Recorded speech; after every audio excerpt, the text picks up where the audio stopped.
ഒരാളോടും ബഹുമാനമില്ലാത്ത ഒരു പ്രകൃതക്കാരനാണ് ആര്യൻ എന്ന് കഴിഞ്ഞ ആഴ്ചത്തെ എപ്പിസോഡുകളിൽ നിന്നും ഇന്നലെ ലാലേട്ടനോടുള്ള ബിഹേവിയറിൽ നിന്നും നമുക്ക് മനസ്സിലായി. പക്ഷെ ഇതെല്ലാം നമുക്ക് സഹിക്കാവുന്നതിനപ്പുറം അല്ലായിരുന്നു, സഹിക്കാവുന്നതായിരുന്നു. പക്ഷെ ഇന്ന് ഒരു പടിയും കൂടി ചാടി നമ്മുടെ ലാലേട്ടനെതിരായിട്ട് പുള്ളിക്കാരൻ വന്നേക്കുക. എന്താ സംഭവം എന്ന് ഞാൻ പറയാം. അതിനു മുമ്പ് ആദ്യമായിട്ടാണ് നിങ്ങൾ വീഡിയോ കാണുന്നതെങ്കിൽ തീർച്ചയായിട്ടും ചാനൽ സബ്സ്ക്രൈബ് ചെയ്യണം.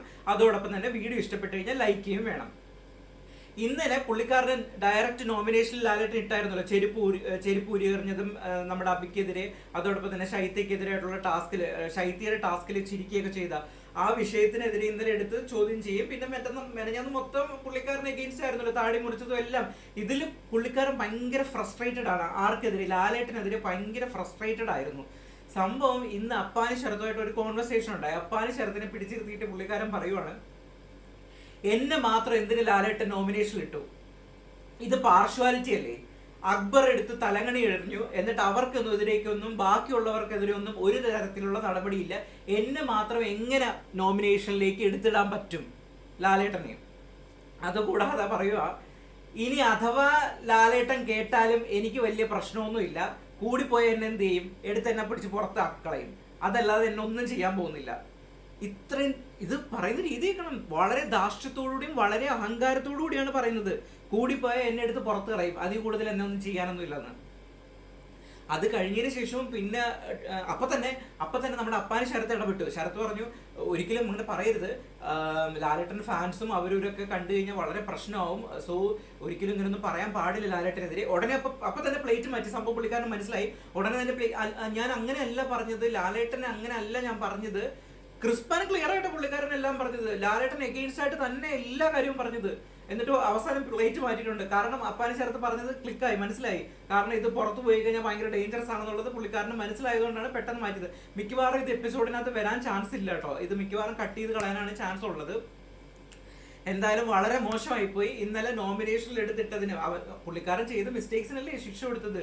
അതിൽ ലാലേട്ടൻ എന്താ, ബിഗ് ബോസിന്റെ ഒരു ഷോയാണ്, ബിഗ് ബോസിന്റെ ഫോർമാറ്റ് ഇങ്ങനെയാണ്, അത് പ്രകാരം ഹോസ്റ്റ് ചെയ്യുന്ന ഒരാളാണ് ലാലേട്ടൻ. അതിനപ്പുറത്തേക്ക് ലാലേട്ടൻ ഇതിൽ ഒരു പങ്കുമില്ല. അതൊക്കെ ഇങ്ങനെയൊക്കെ വൈരാഗ്യമൊക്കെ വെച്ച് സംസാരിക്കാന്ന്, പുള്ളി ഇന്നലെ മുതൽ ഫ്രസ്ട്രേറ്റഡ് ആണ്, കംപ്ലീറ്റ്ലി ഫ്രസ്ട്രേറ്റഡ് ആണ്. ഇങ്ങനെയൊക്കെ വൈരാഗ്യമൊക്കെ വെച്ച് സംസാരിക്കുക എന്ന് പറയുന്നത് വളരെ മോശമാണ്. അത് കഴിഞ്ഞ ശേഷം ഭക്ഷണം കഴിച്ചുകൊണ്ടിരിക്കുമ്പോഴത്തേക്കും അവന്റെ ഒരു മൊട്ട, അത് സത്യം പറഞ്ഞാൽ ലാലേട്ടനെ പറഞ്ഞതാണോ ആരെ പറഞ്ഞതാണെന്നുള്ളത് സത്യമായിട്ട് മനസ്സിലായിട്ടില്ല. രാവിലെ അനീഷുമായിട്ടൊക്കെ ചെറിയ ഉടക്ക് കിടക്കുന്നുണ്ടായിരുന്നു. ഇനി അനീഷു വല്ല ഉദ്ദേശിച്ചതാണോ എന്താ സംഭവം എന്നുള്ളത് ക്ലിയർ ആയിട്ടില്ലായിരുന്നു.